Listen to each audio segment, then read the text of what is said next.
Fala empresário, fala empresária, como vai você?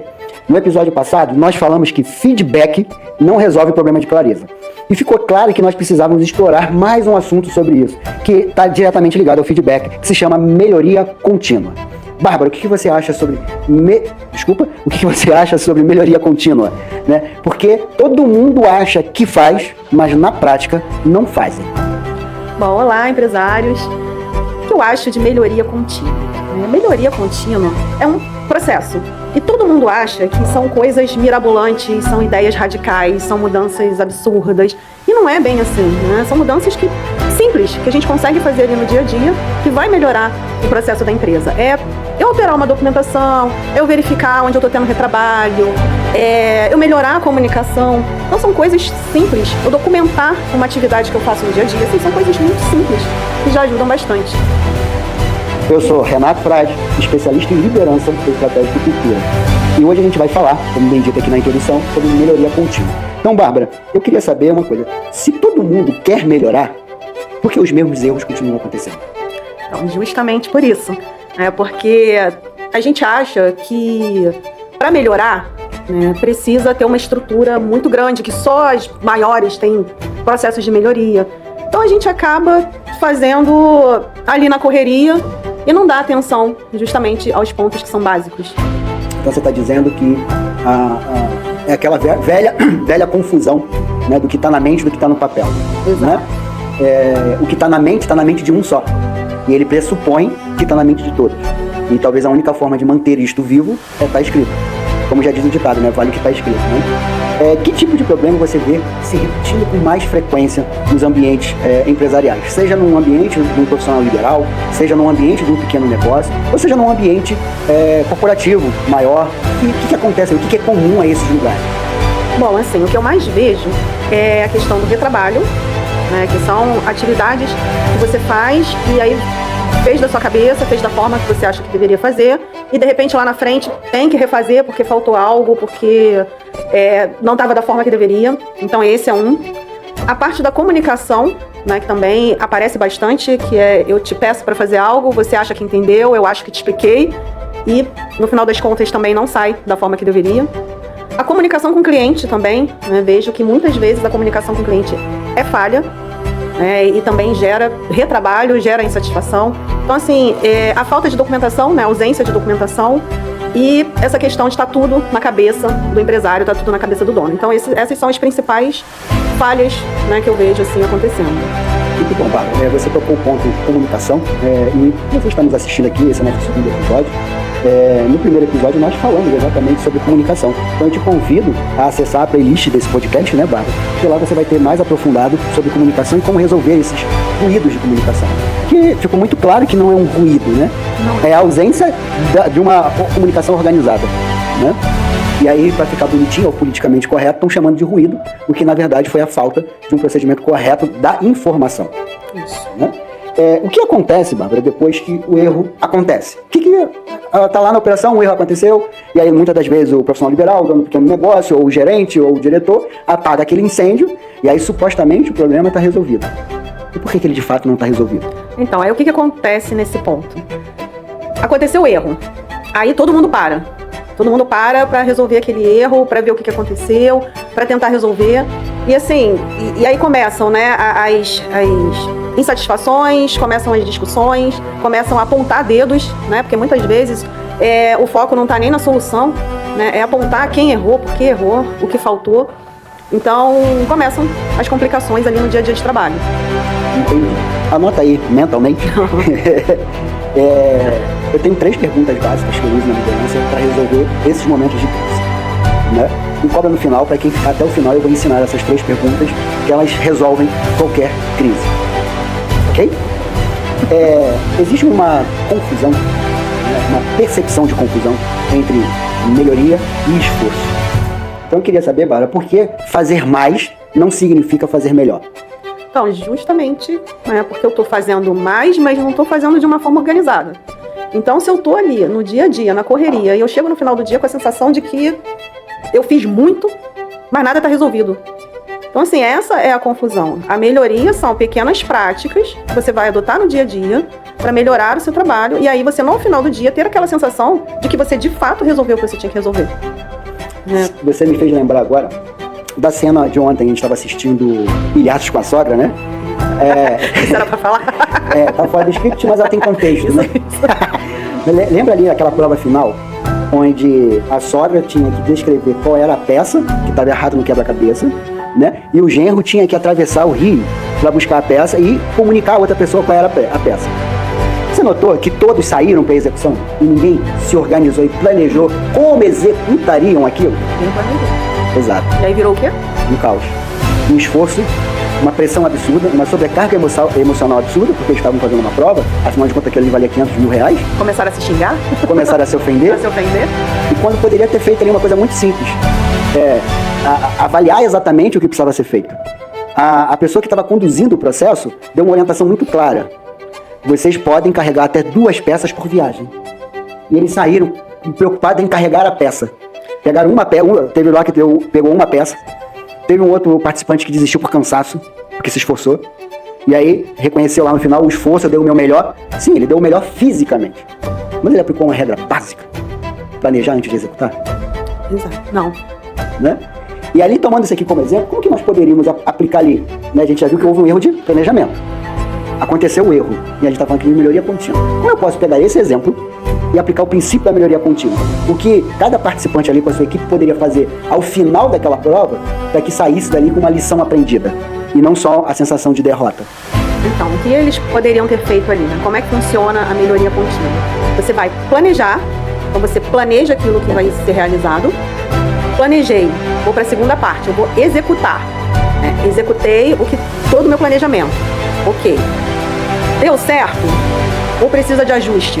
Né? Porque nem sempre vai sair certo ali de primeira. Né? Aquilo que eu planejei pode ter algum desvio. Pode ter alguma coisa que eu não identifiquei, que não estava ali no meu mapa, não estava ali no meu roadmap. Então, o que eu vou fazer? Executei. Ok. Não deu certo totalmente, né? Deu certo ali parcialmente, vou fazer os ajustes. Aí vou fazer os ajustes necessários naquele meu planejamento. Ajustei. Vamos lá, vamos executar de novo.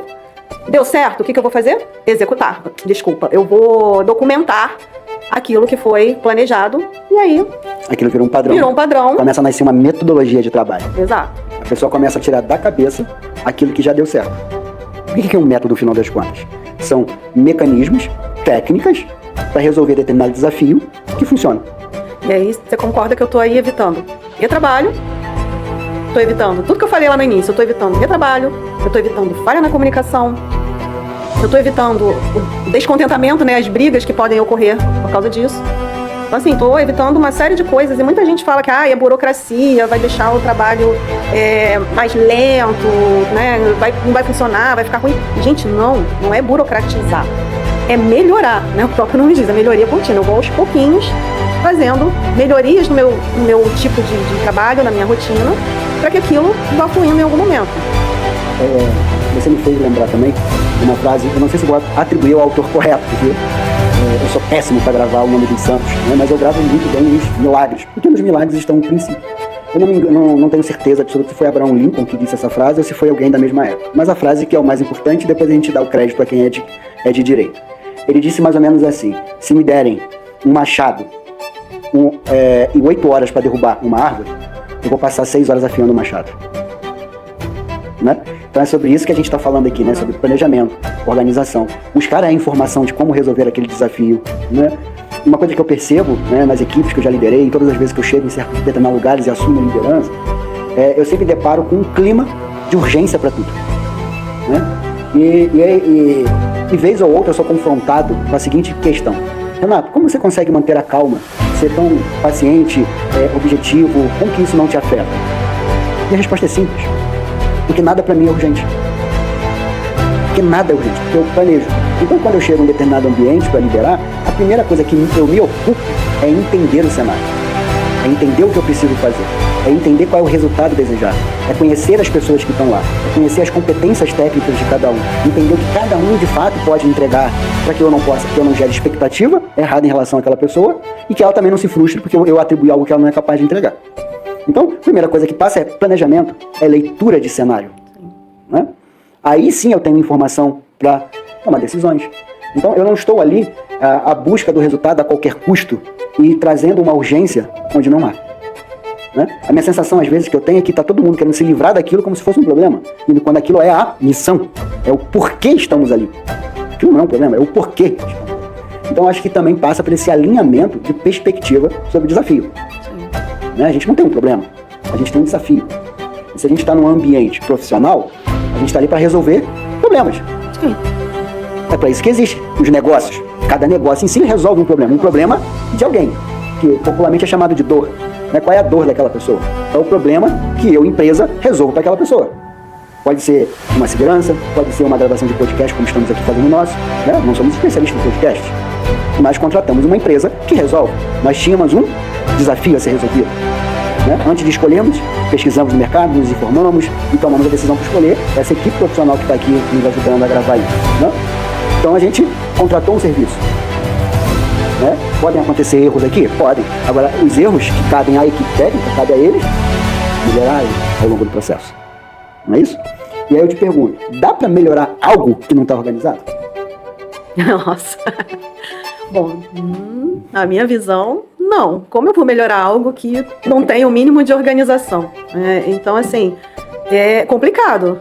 Fica bem complicado, porque então, qual seria a melhoria em algo que... Eu vou te dar uma pegadinha.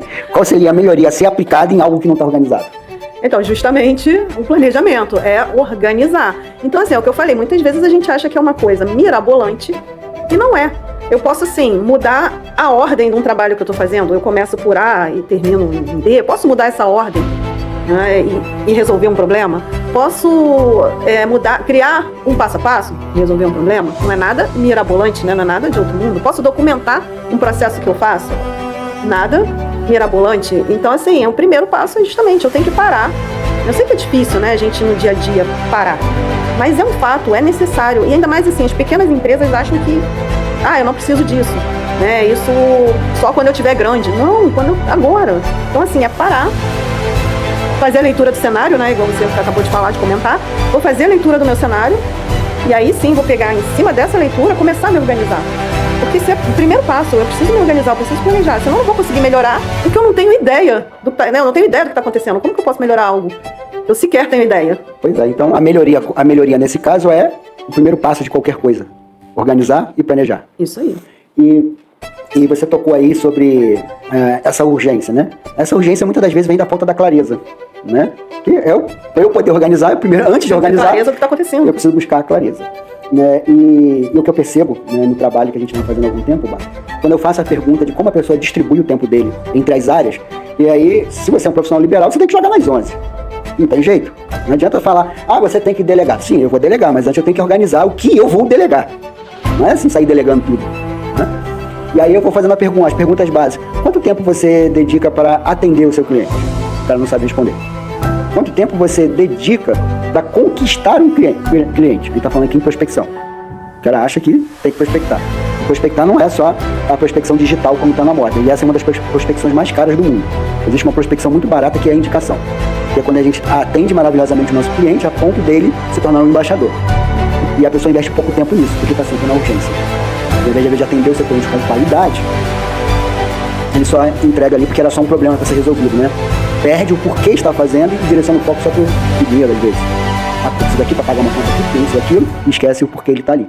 Porque aquele cliente que contratou o serviço, não é problema dele as questões financeiras, internas da empresa, não é problema dele. O problema do cliente é aquilo que ele contratou, e aquele problema. E a empresa se comprometeu a fazer aquilo. E aí ele entrega aquilo de qualquer jeito. E aí como que ele vai receber novas indicações? Você tocou até num ponto interessante, a questão da qualidade. Então, assim, eu tenho que ter eficiência, eu tenho que ter qualidade nas minhas entregas, e eu tenho que ter um bom atendimento ao meu cliente. Então, se eu nem sei como eu vou atender o meu cliente, como eu posso ter qualidade? Se eu estou estressado, de mau humor, como eu vou ser gentil com uma outra pessoa? Né? Quando a gente vive indo em lugares, né? A nossa empresa, inclusive, nasceu dessas observações que a gente vamos a restaurante como qualquer pessoa comum, frequentamos lugares, somos consumidores. Assim como somos prestadores de serviço, entendemos produtos, também consumimos. E a gente sempre notou a nossa experiência, a qualidade com que nós somos atendidos, os processos que às vezes o cara errava, a diferença entre o que vinha no cardápio e o que era entregue. É uma série de problemas que podem ser resolvidos facilmente, que muda totalmente a percepção, né? E também vimos que empresas que dosam isso adequadamente, e também vimos empresas que passam do ponto de atendimento ao cliente. Como, por exemplo, uma que nós fomos, que a cada 5 minutos o cara vinha perguntando como estava a nossa experiência. A gente estava desenvolvendo um assunto e toda hora era interrompido. Então, ali também era um excesso, né? Sim. Eu vi porque a boa prática do mercado é essa, eu vou fazer. Então, aí o cara vai e pesa a mão. Também se tornou desagradável, né? Então, como melhorar essas coisas, né? Então, a gente viu na sua fala que o primeiro passo é padronizar. É criar o tal e famoso processo. Né? Que você explicou muito bem. E isso tem um ciclo, né? Que é executar, revisar, ajustar, padronizar e repetir. Vou repetir. Executar, revisar, ajustar, padronizar e repetir. Né? Esses são os 5 passos.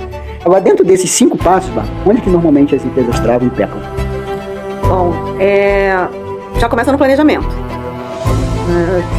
E a questão da revisão também. Às vezes eu até planejo, né? Eu planejei ali o que eu precisava fazer, mas na hora de eu revisar, já se perdeu. Então, assim, planejei, executei, não volto para revisão, não volto para ajuste e acaba já se perdendo. Então, eu acho que os principais pontos. Até porque, às vezes, a gente tem empresas que não conseguem passar daí, né? Você planeja, executa, e aí quando vai revisar, já se perdeu, o processo já ficou perdido, já ficou parado. Então, muitas das empresas nem conseguem ultrapassar esse ponto. O que revisar, Bárbara, ainda é negligenciado, na sua opinião? É negligenciado justamente porque a partir do momento que eu fiz o planejamento, eu acho que já tá ok. Planejei, é isso aqui. Joga na gaveta e vai para operação. Muitas empresas fazem, assim, são reuniões, são encontros intermináveis para fazer todo o planejamento, para colocar tudo aquilo ali que vai para gaveta, não é executado, não é revisado. Ou até ele entra em execução, mas ele nunca mais é revisado. Então, assim, tem muitas pessoas que acham que... é assim mesmo. Vai funcionar assim mesmo, é assim mesmo, desisto, as pessoas não seguem, as pessoas não vão olhar. Assim, não é assim que funciona, né? É ter um pouco de paciência, é ter um pouco de persistência. Até para uma visão de longo prazo, né? Sim, acho uma que visão de longo prazo. Diminuir o imediatismo, né? Sim, a urgência, né? Até nisso tem... então tá bom, vou melhorar.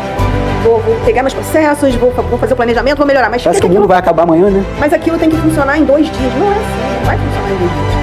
É uma repetição. Existe curva de aprendizagem. A curva de aprendizado, tem o treinamento. Então, assim, tudo isso vai fazer parte da melhoria. Eu vou fazer uma provocação aqui para quem está nos assistindo até aqui. Eu gostaria de fazer uma pergunta retórica para eles. Reflitam no seguinte: o que melhoraria na minha empresa se toda sexta-feira eu tomar nota do que não funcionou bem e tentar fazer diferente na próxima semana? Boa. Não é uma boa? E uma pergunta de reflexão, né? Por que você está esperando novos resultados se continua fazendo as mesmas coisas? Não é isso? Perfeito. Eu espero que essas perguntas tenham ajudado. O podcast ainda não acabou, a gente vai continuar. Mas eu queria chamar a atenção para esses 2 manuais que estão aqui na mesa. Porque na nossa empresa, a Cultura Connect é uma empresa que nasce com liderança e governança. E como eu disse há pouco, ela nasceu de conversas em restaurantes entre eu e minha companheira. Sempre observando o que poderia melhorar, né? Eu sempre tive isso comigo. E a Bárbara também tem um senso crítico positivo muito interessante. E há 3 anos, desde que a gente se conhece, eu provoco ela, cara, isso é um produto. Poderíamos juntar nossas expertises e teríamos uma solução que vai ajudar muitas empresas a resolver esses problemas. Até que um belo dia ela topou. E na nossa casa, o espeto não é de pau, ele é de ferro. Está aqui na mesa o nosso manual de culturas e operação. A primeira coisa que nós fizemos no nosso negócio foi planejar, decidir e organizar a nossa metodologia. Fizemos nossos MVPs, validando. E vocês podem olhar nas nossas redes sociais, que já tem vários cases de sucesso de depoimento de cliente, o sucesso que é esse produto. Porque esse produto não tem igual no mercado. Eu desafio vocês a encontrarem um produto igual. Porque não que nós sejamos melhores, não quero ser o melhor que ninguém, não tenho essa presunção. Mas eu te asseguro que não tem. Porque juntar o nível de expertise e conhecimento que tem nessa mesa aqui é muito raro. Existem profissionais excepcionais e até muito melhores que a Bárbara em governança, em processos. Tem pessoas geniais, assim como tem pessoas muito melhores do que eu em liderança, em psicanálise. Agora, você juntar essas 2 informações no mesmo lugar, eu desafio vocês a encontrarem. São muitos anos atuando como terapeuta, entendendo profundamente a alma humana. E a Bárbara, muitos anos trabalhando em organização de processos. Então, essa junção, essa química que deu aqui, nasce esse manual. Esse manual, ele é robusto, é um produto robusto, mas é o que você precisa. Mas você precisa começar com ele? Não, você pode começar com esse aqui, o Código da Rotina. esse manual aqui, ele é básico, ele serve para um profissional liberal, ele serve para um pequeno empresário, ele serve para uma dona de casa que quer organizar sua rotina, é só ajustar os termos, tá? E ele serve para um diretor. Que quantas vezes você já viu gerentes, diretores que não têm a menor rotina? Né? E todo mundo acha que o problema da empresa são as pessoas, como nós vemos. E normalmente o problema sempre é a liderança, é a forma com que ela conduz aqui. Esse código da rotina, ele é um material, é um e-book, tem esse e-book, ele fundamenta o que é a rotina e tem todas as estruturas que você precisa.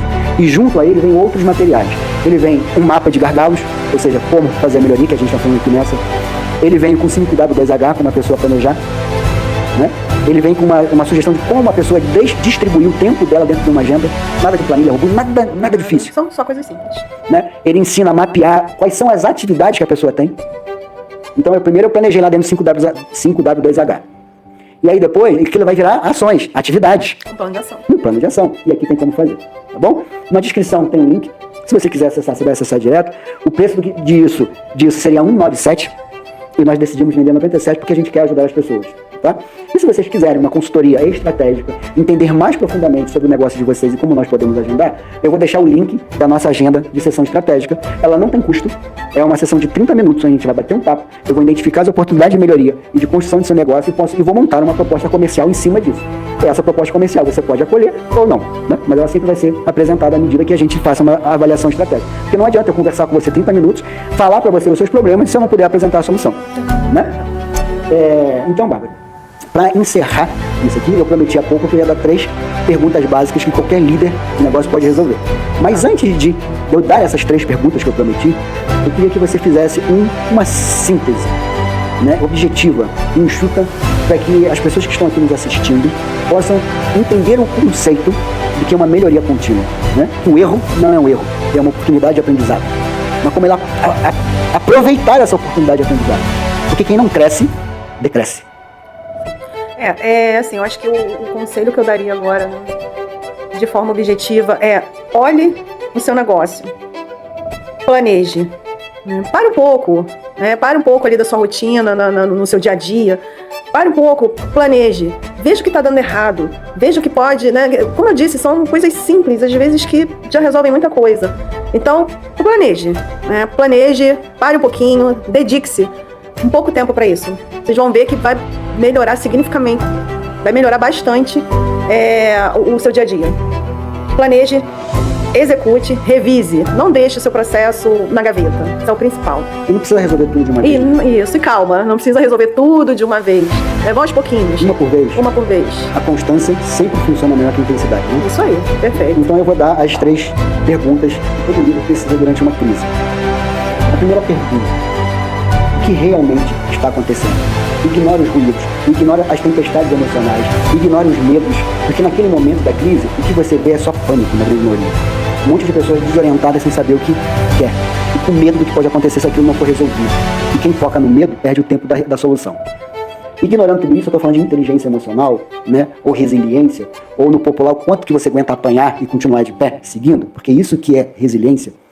Então, como a gente usa no popular, permita-se cascorar e suportar a pressão. E aí vem a segunda pergunta, porque ela só vai conseguir existir se você aguentar fazer a primeira.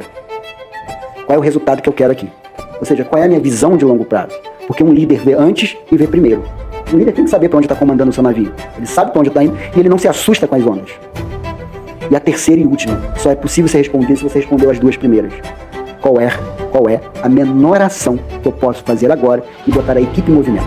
Porque o que resolve o problema é movimento, não é teoria, não é discutir quem fez errado, não é discutir o que está acontecendo, é foco na solução. E qual é a menor ação? Porque assim você vai mobilizar a sua equipe a fazer uma ação. E eles vão se ocupar com o movimento. E ao se ocupar com o movimento, suplanta o medo. E as coisas acontecem. Esse foi o nosso 2º episódio do nosso podcast Sem Improviso. O nosso objetivo aqui é trazer clareza, organização e compartilhar nossas experiências com vocês. Muito obrigado e até o próximo episódio. Obrigada.